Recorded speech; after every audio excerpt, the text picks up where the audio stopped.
आदरणीय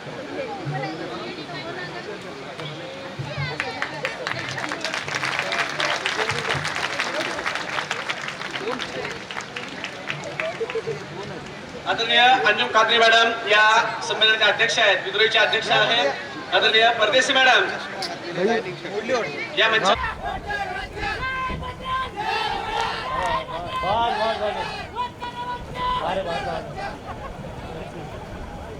काय म्हणले तुम्हाला नसेल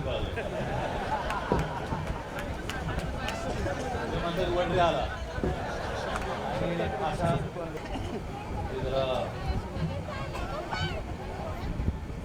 फार गमती सिरीज आहे. मला अजिबात अपेक्षित नव्हतं इकडे कार्यकर्ते उभारले आणि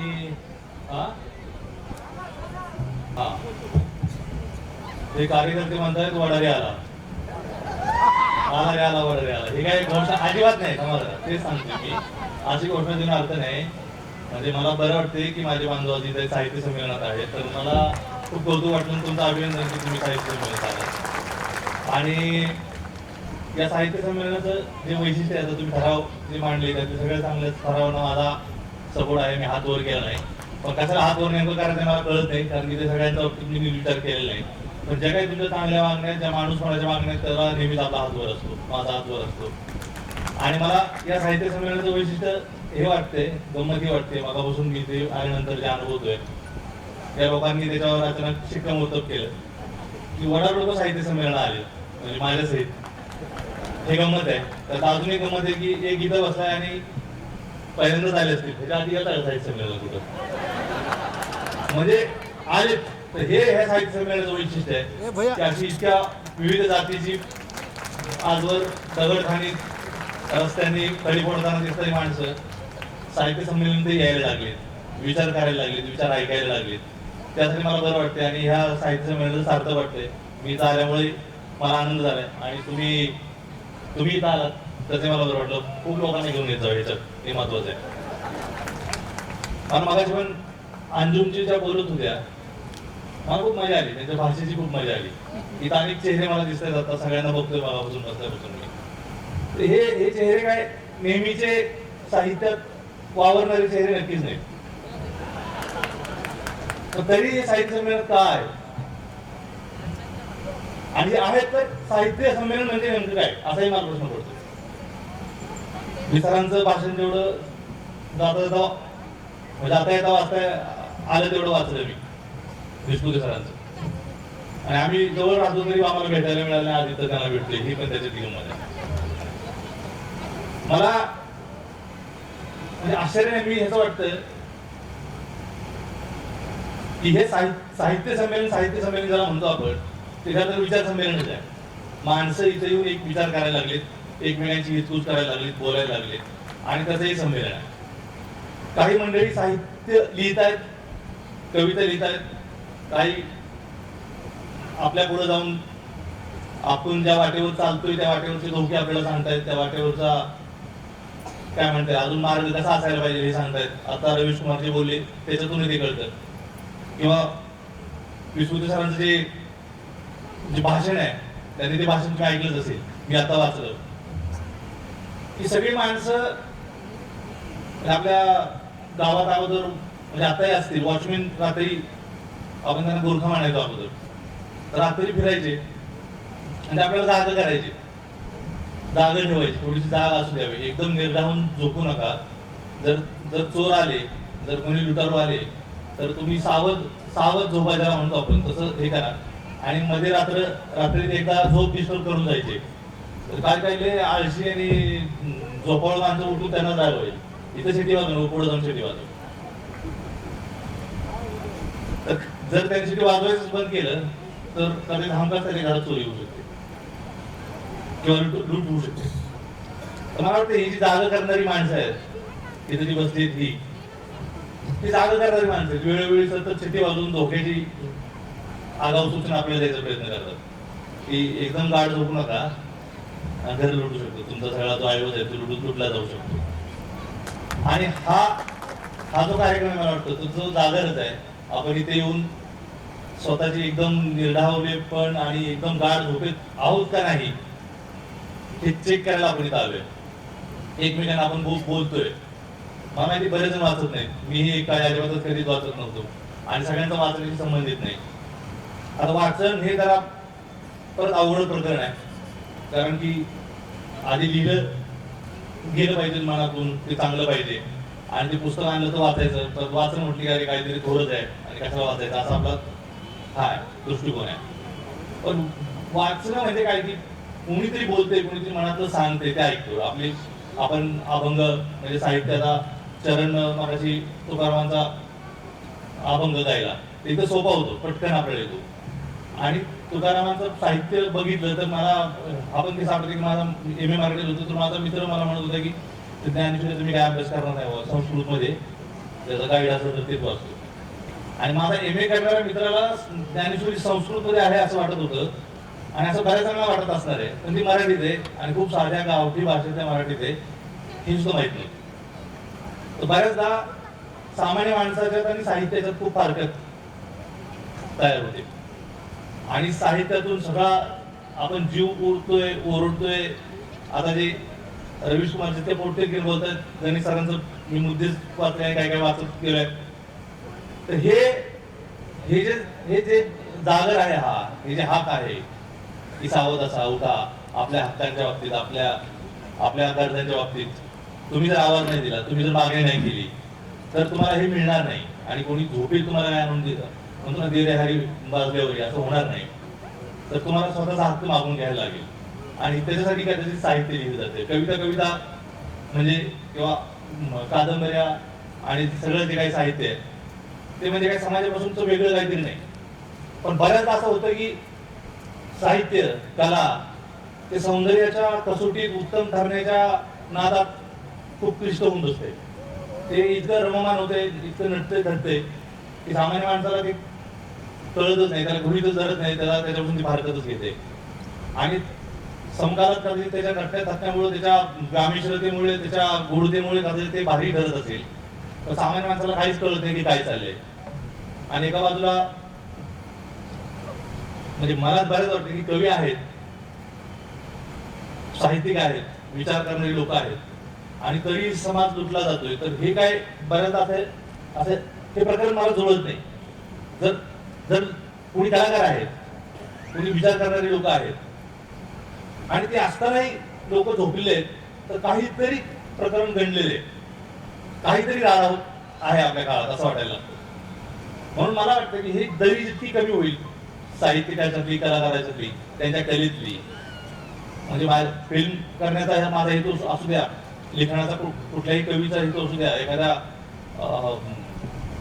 तर त्यांना कलाकारच म्हटलं पाहिजे. म्हणजे रवीश कुमारला बऱ्याचदा ऐकतो तर मला वाटतं की आम्हाला जास्त कलाकारच आहे. हा कलाकारी अर्थ नाही की हा खूप पोटतिडकीने एखादा कवी असावा, तितकं पोटतिडकीने तो सांगत असतो, बोलत असतो. आणि हे गरजेचं आहे, ते ऐकणं खूप गरजेचं आहे. हे सामान्य माणसाच्यातला आणि या साहित्याच्या कलेतला हे जे अंतर आहे ते कमी करणारा हे साहित्य संमेलन मला असं वाटतं. आणि ते आता इथं बघून मला जाणवलं. अंजुम ज्या मगाशी बोलत होत्या, त्यांची भाषा त्यांनी मला म्हटले की मनापासून, मनाच्या अगोदर म्हटले तहे दिल से, परत त्यांना म्हटले की आपण वेगळी भाषा बोलतो, मग परत म्हटले मनापासून स्वागत नागरिक. मला भारी वाटलं की त्या या भाषेत बोलत आहेत. स्वागत अध्यक्ष आपल्या अशी भाषा असणारी स्वागत अध्यक्ष आहे आणि खरंच हे पण एक यश आहे.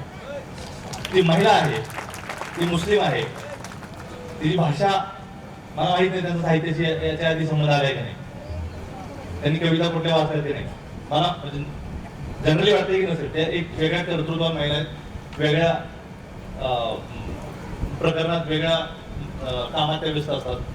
पण आज अशा मंचावर आहेत आणि ते आपल्याशी संवाद साधू इच्छितात. तर ती भाषा ते बोलतात ते पण महत्वाचं, ती भाषा पण लय महत्वाची. आणि तिथं ऐकणारे पण मला वाटतं त्यांचं प्रतिनिधित्व ते करत आहेत.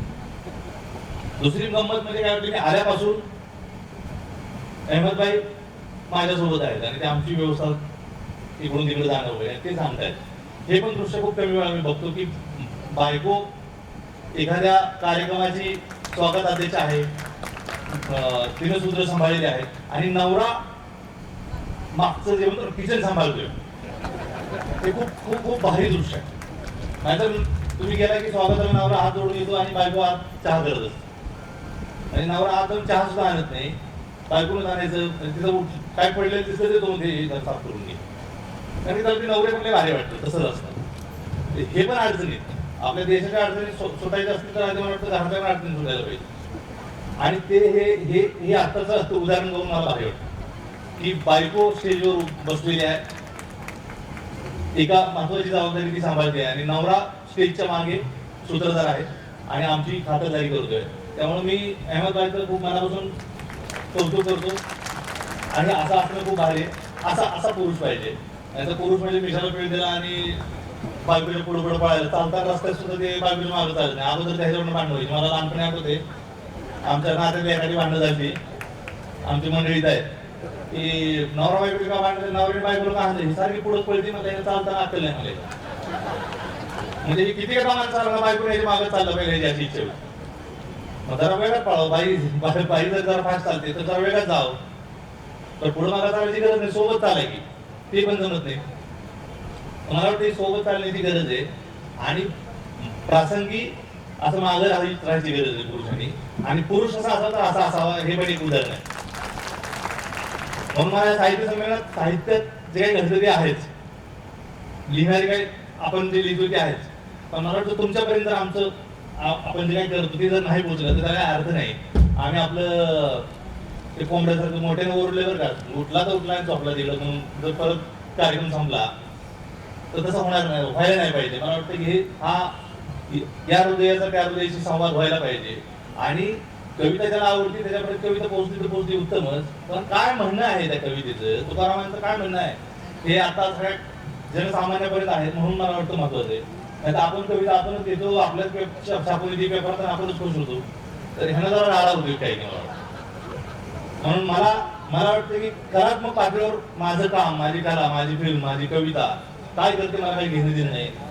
ती माणसाच्या जगण्यात उतरते का नाही, त्यांना ती आपली वाटते की नाही, त्यांच्या जगण्यात त्याचा काही उपयोग होतोय की नाही, हे मला फार महत्वाचं वाटतं. आणि मला हे असं साहित्य संमेलन किंवा असा विचार नेहमीच असं वाटतं की हे सामान्य लोकांचा विचार करायला पाहिजे, जगण्याचा विचार करायला पाहिजे. जगण्याचा विचार न करता कलात्मक मूल्यांचं काहीतरी परिमाणे लावायला मला कधी आवडलंच नाही आणि त्याला काय अर्थच नाही. ते किती थोर होतं याला मला काही घेणं दिलंच नाही जर ते माणसाच्या उपयोगाला आलं नाही, जगण्याला उपयोगाला नाही आलं.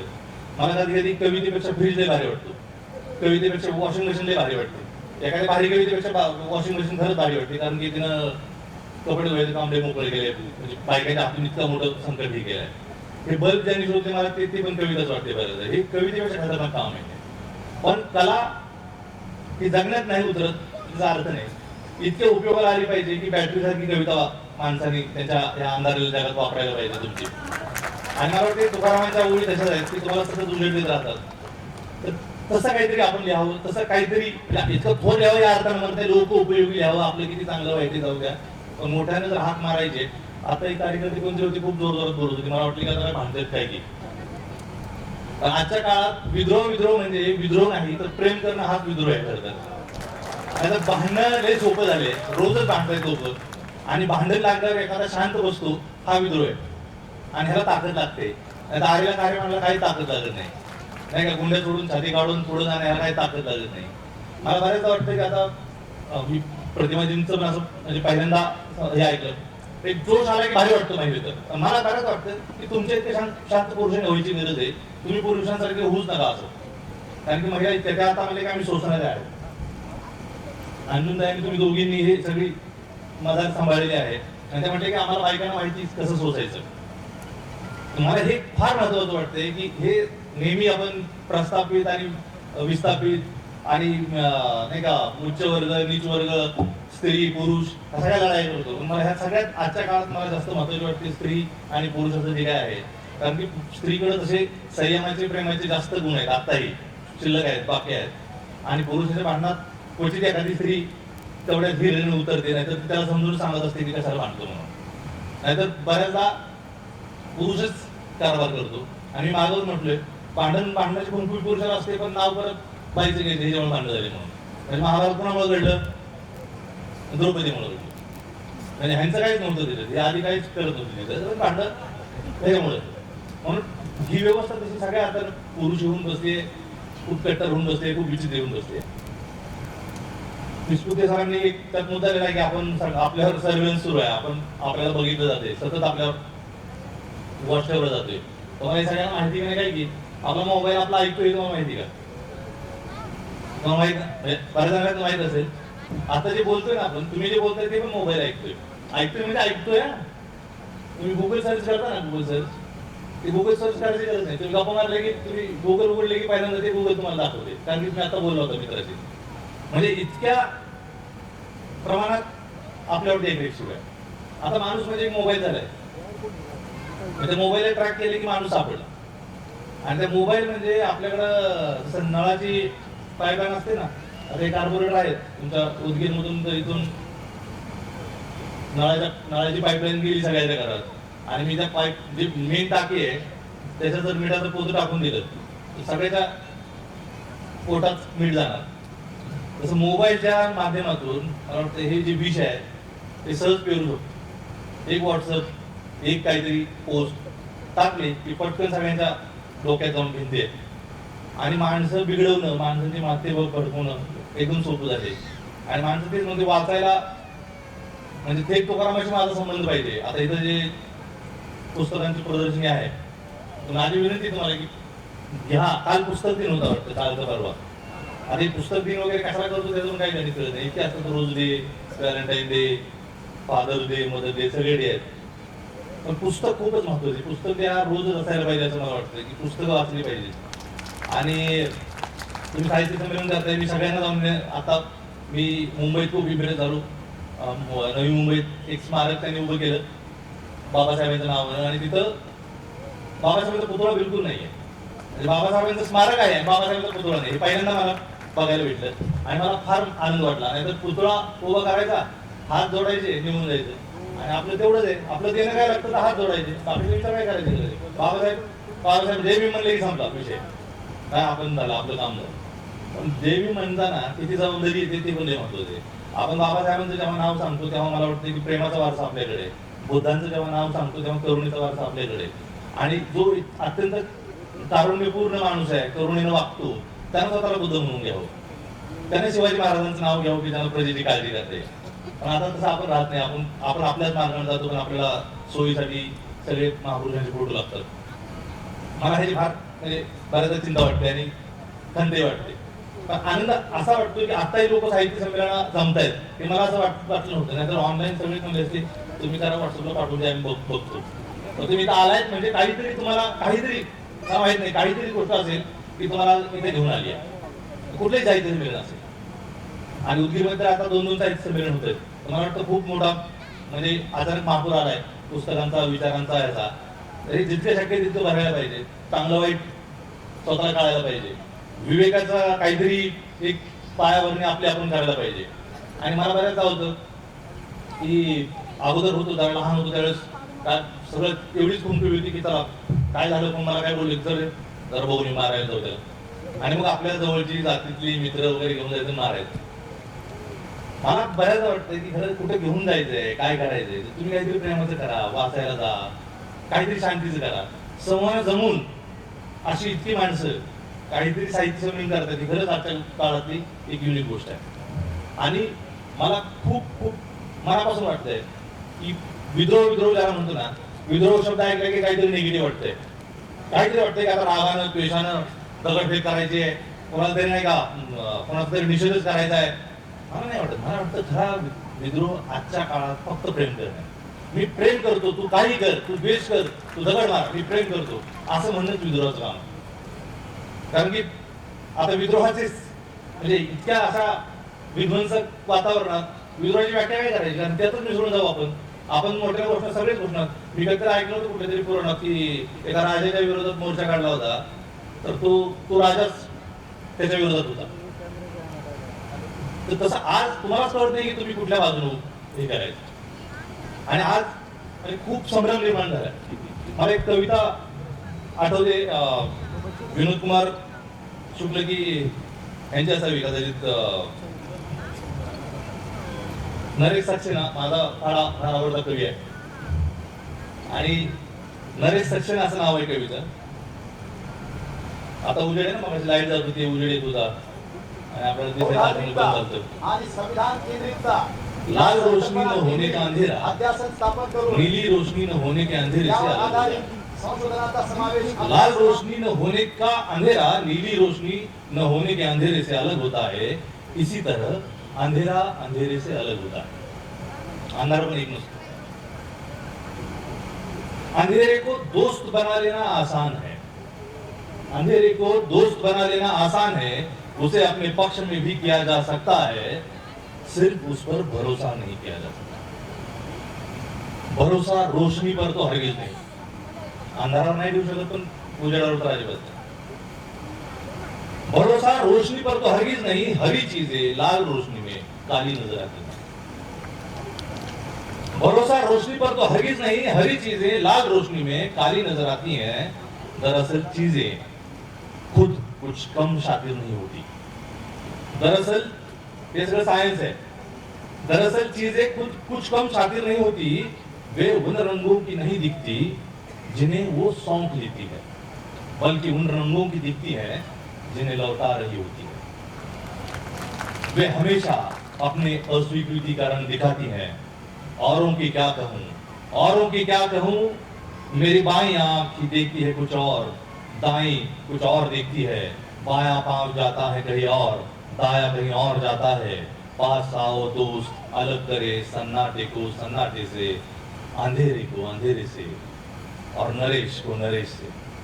हे माणसातून, आपल्याच माणसातून एक आपला माणूस वेगळा करायला पाहिजे असं त्याचं म्हणणं आहे. आणि कविता जेव्हा वाचली, कविता का, साहित्य का, तुकाराम जेव्हा म्हणतो ना की कोडी याचे गोरी पण त्याचे अहंकारी म्हणे, हे एक वाचल्यावरच कळते की अहंकार करायचंच नाही. हे खूप मनात पक्क होतं. म्हणून तुकारामासारखा माणूस पाहिजे आपल्याला सांगायला. समजू आपलं कळत नाही ना, आजी आजोबा सांगतात की अरे तू असं नको करू, पण आपटल्यावर 2-4 वेळा मग कळते की म्हातारी म्हणतो की खरे. हे आपले आजी आजोबाच आहेत, हे जे ज्यांनी काही ह्या माणूस म्हणजे आपल्या मानव मुक्तीसाठी, माणसांच्या कल्याणासाठी जे लिहून ठेवले ते आपण ऐकत नाही. बरं का वाचायचं, का वाचायचं, ते खूप खरंच खूप सोपं आहे. मूवीच क्लिष्ट करून ठेवलं. वाचणं म्हणजे थोडं आहे, वाचतो मी वगैरे. माझा एक मित्र होता, तो वाचत नव्हता, पुस्तक घेऊन फिरायचा, कारण त्याला इंटेलेक्चुअल वाटतं म्हणून. इंटेलेक्चुअल वाटतं म्हणून पुस्तक वाचायची गरज नाही. पुस्तक वाचायचे कारण ते थेट संबंध आला पाहिजे. बाबासाहेबांनी लिहिले ना, तुम्ही जर बाबासाहेबांचं वाचायला लागला तर बाबासाहेब थेट तुमच्याशी बोलतायत. थेट, त्यात कुणीच नको, मध्ये नको, विपर्यास करणारच माणूस नको. तुकाराम थेट तुमच्याशी बोलतायत. शिवाजी महाराजांची पत्र आहेत, तत्कालीन जितका हे आहे विपर्यास सगळ्याच होऊ शकतो, कोणाचाही होऊ शकतो. म्हणून तुम्ही वाचलं पाहिजे. आणि आपल्याला असतं की आपल्याला माहित नाही. अगोदर निरक्षर माणसांना आता उदगीरवरून लातूरला जायचं म्हटलं तर माहित नाही, जायचं विचारायचं, एसटीच्या समोर जाऊन करायचं, ही एसटी कुठे चालली. मग त्यांनी सांगायचं की 4, 5, 10 एसटींकडे समोर जाऊन करायचं, किंवा 4 जणांना विचारायचं की लातूरला जातील कुठली एसटी, बरं ती एसटी थांबते का वेगळा जाते ते पण माहित नाही आपल्याला. म्हणजे इतकं करायचं उपयोग. ह्याच्याऐवजी वाचायला लागलं, मला विचारायची गरज नाही, थेट बसायचं, एसटीत जायचं निघून. हे कळलं म्हणून आता भरपूर, आता कोणीतरी क्वचितच माणसं असे असाक्षर आहेत. मला साक्षरता ही पण आहे की तुम्ही वाचलं पाहिजे. तेच तुम्ही सावित्रीबाईंचं तुम्ही वाचलं पाहिजे. आम्ही कसं सांगायचं, बायका काय लय उपासतापास करतील, पण सावित्रीबाईंचं आठवण नाहीत काढत, जिजाऊंची आठवण नाहीत काढत. मी मध्ये विचार, सावित्रीबाईंच्या जयंती दिवशी असलेला उपवास होता, तर एक मैत्रिणी उपवास धरलेला. आणि आज सावित्रीबाईंची जयंती माहिती आहे का? नाही माहिती. सावित्रीबाईंमुळं तुम्ही आज पुण्यामुळं शिकला आणि इथं आला. बाबासाहेबांनी मतदानाचा हक्क न मागता दिला म्हणून इथं आला. शिवाजी महाराजांनी कधीतरी ह्या महाराष्ट्राची, ह्या इतक्या जातीपातीच्या पुढे जाऊन एक जीवानी जगणाऱ्या सगळ्या महाराष्ट्राची मुहूर्तमेढ रोवली होती 300-400 वर्षापूर्वी. म्हणून आजही आपल्या हे जे ज्याला म्हणून आपण इतकी खिचडी असून, इतकी भेसळ असून, इतके वेगळ्या जातीपातीची भाषा बोललेली लोक असून एका ह्याच्यावर आहेत, ते महाराजांची कृपा आहे.